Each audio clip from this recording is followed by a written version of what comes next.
Salut à tous, je suis ravi de vous retrouver sur Direct Course pour évoquer cette réunion dominicale du 8 septembre. Le quintet aura lieu sur l'hippodrome de Longchamp. Il s'agira du prix du Grand Triano, un handicap réservé à des 3 ans.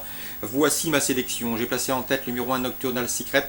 Il reste sur une pléiade de bons résultats. Il est confirmé à ce niveau. À mon avis, c'est un bon point d'appui.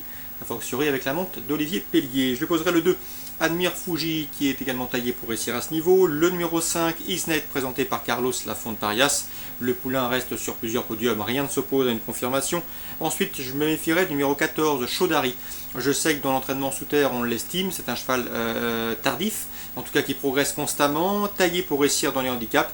Et malgré son numéro 15 dans les stalles, je le pense capable de venir corser les rapports, attention à lui. Le 11 dans cette épreuve, c'est Mantao qui débute dans les handicaps avec des ambitions. Même topo pour le numéro 3, Mindelo, nouveau venu dans les handicaps mais présenté par l'efficace Robert Collet. Ensuite, le numéro 6, c'est Vol Dolois. Il a déjà remporté son quintet plus, c'était fin juillet sur l'hippodrome de Chantilly.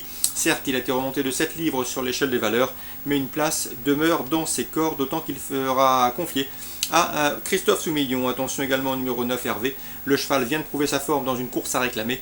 Il tentera de confirmer dans ce handicap. Résumé chiffré, As, 2, 5, 14, 11, 3, 6 et 9. Toujours à Longchamp, Réunion 1. Dans le prix La Rochette, un groupe 3 réservé aux 2 ans, j'estime qu'on peut assister à un match à 2 entre les deux invaincus, le 301 Dariabi qui a débuté victorieusement sur les ponts de Chantilly le 25 juillet, mais également le Fabre, le 304 Décathlète, premier à Deauville le 1er août. Ces deux-là devraient pouvoir confirmer en société plus UP.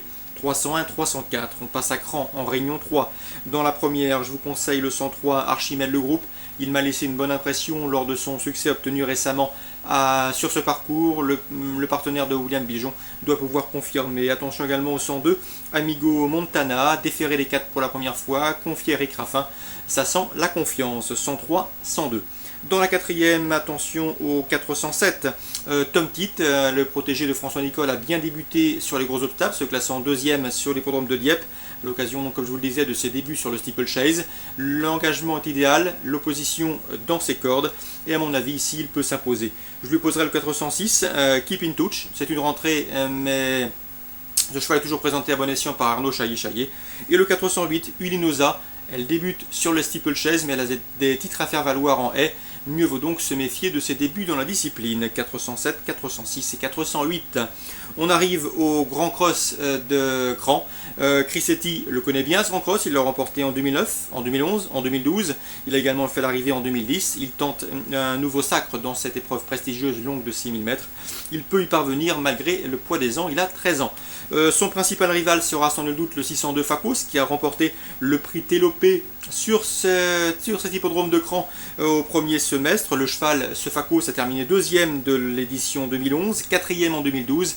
Lui aussi fait partie des choix prioritaires de ce Grand Cross. Donc on retiendra le 601 Crissetti et le 602 Facos pour tirer les marrons du feu. Pourquoi pas penser au 606 Coco Alco. Le cheval aborde cette épreuve avec pas mal de fraîcheur. Il est au mieux, il se plaît à cran et il pourrait bien venir titiller nos deux favoris. 601, 602, 606. Course ciblée à cran en Réunion 3, la première, la quatrième et la sixième. Bon dimanche à tous, très bon jeu et à très bientôt sur Direct Course.